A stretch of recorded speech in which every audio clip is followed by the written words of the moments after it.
জীবনে দুই ধরনের মানুষ থেকে সবসময় দূরে থাকবেন। এক ব্যস্ত মানুষ, দুই স্বার্থপর মানুষ।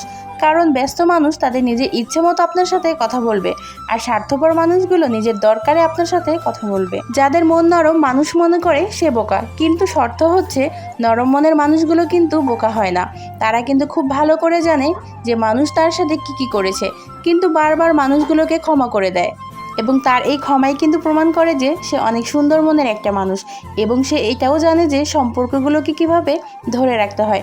দেখেন, মানুষ তো সবার ঘরে জন্ম নেয়, কিন্তু মানুষের ভিতরে মানবতা নিয়ে খুব কম মানুষের ঘরে কিন্তু জন্ম। প্রধান কথা হলো আপনাকে একজন প্রকৃত মানুষ হতে হবে।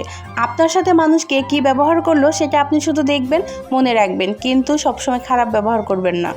আপনার নীরবতায় কিন্তু একদিন তার প্রতি উত্তর দিয়ে দিবে। আমি আমার এই জীবনে আমার অনেক আপনজনের কাছ থেকে অনেক বেশি কষ্ট পেয়েছি। আর সবচেয়ে বেশি কষ্ট কখন লাগে জানেন? যখন আপনি কাউকে আপন মনে করবেন কিন্তু সে আপনাকে আপন মনে করবে না। তো যাই হোক, অনেকগুলো কষ্টের কথা বলতে বলতে এখানে একটা রেসিপি শেয়ার করে ফেললাম। আসসালামু আলাইকুম সবাইকে। সবাই কেমন আছেন? আলহামদুলিল্লাহ, আমি আপনাদের দোয়াতে অনেক অনেক ভালো আছি। কিন্তু আমার মনটা একটু খারাপ। আসলে আমি আমার লাইফে যে মানুষগুলোকে অনেক বেশি ভালোবাসি বা অনেক বেশি প্রাধান্য দিই, সেই মানুষগুলো একটা সময় আমাকে এমনভাবে আঘাত করে যেগুলো আমি কাউকে প্রকাশও করতে পারি না। অনেক বেশি কষ্ট হয়। আর আমি এমন একটা মানুষ, আমি আসলে অল্পতে অনেক বেশি খুশি হয়ে যাই, আর অল্প আঘাতে আমার চোখে সত্যি কথা পানি চলে আসে। জানি না এরকম কয়জন আছে। তাই এখন থেকে চিন্তা করেছি কারো কাছ থেকে অতি আশা বা প্রত্যাশা এগুলো আমি একদমই ছেড়ে দিব। তো এইখানে কিন্তু আমি খুবই মজাদার একটা পুরি রেসিপি শেয়ার করলাম। এই পুরিটা কিন্তু আপনারা খুব সহজে ডিম এবং ময়দা বা আটা যেটা দিয়ে বানান না কেন খুব সহজে বানাতে পারবেন, সন্ধ্যার নাস্তা হিসেবে বা বিকেলের নাস্তা হিসেবে। হুটহাট করে যদি বাসায় হঠাৎ করে কোনো মেহমান চলে আসে, তাহলে খুব সিম্পলভাবে এই নাস্তাটা আপনি বানিয়ে দিতে পারবেন। যারা আমার সম্পূর্ণ ভিডিওটা দেখেছেন তারা তো আমার সম্পূর্ণ রেসিপিটা অবশ্যই শিখে নিয়েছেন। দেখতে অনেক বেশি কিউট লাগছে না? একদম ক্যাপের মতো লাগছে।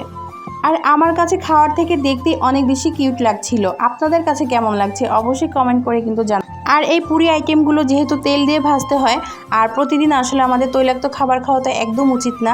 আমি তো এখন একদমই খাই না, খুবই কম খাই। আগে একটা সময় অনেক বেশি খাওয়া হতো, কিন্তু আসলে মন তো মানে না, মাঝে মধ্যে তো খেতে ইচ্ছেই করে। তো তখন বানিয়ে ফেলতে পারেন খুব চটপট এবং খুবই সিম্পলভাবে এই পুরিটা।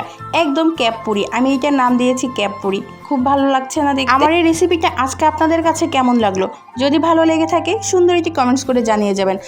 বিশ্বাস করেন, আপনাদের সুন্দর একটা কমেন্টস পেলে না মনটা অনেক বেশি ভালো হয়ে যায়। মানে আরো নতুন নতুন ভিডিও মেক করার মতো উৎসাহ পাই। আমাদের মতো যারা ছোট ইউজার তারা কিন্তু এখনো ওরকমভাবে আর্নিং করতে পারি না। আর আমাদের কিন্তু প্রধান লক্ষ্য এখন আর্নিং না, আমাদের প্রধান লক্ষ্য হলো আমাদের পেজটাকে কিভাবে গ্রো করব সেটা।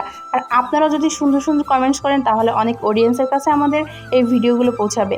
আশা করছি সবাই আমার পাশে থাকবেন, আমিও ইনশাল্লাহ আপনাদের পাশে থাকার চেষ্টা করব। তো সবাই ভালো থাকবেন, আজকে এই পর্যন্তই। আর রেসিপিটা যদি ভালো লাগে অবশ্যই ট্রাই করে আমাকে জানাবেন। তো আল্লাহ হাফিজ, থ্যাংকস ফর ওয়াচিং, টাটা।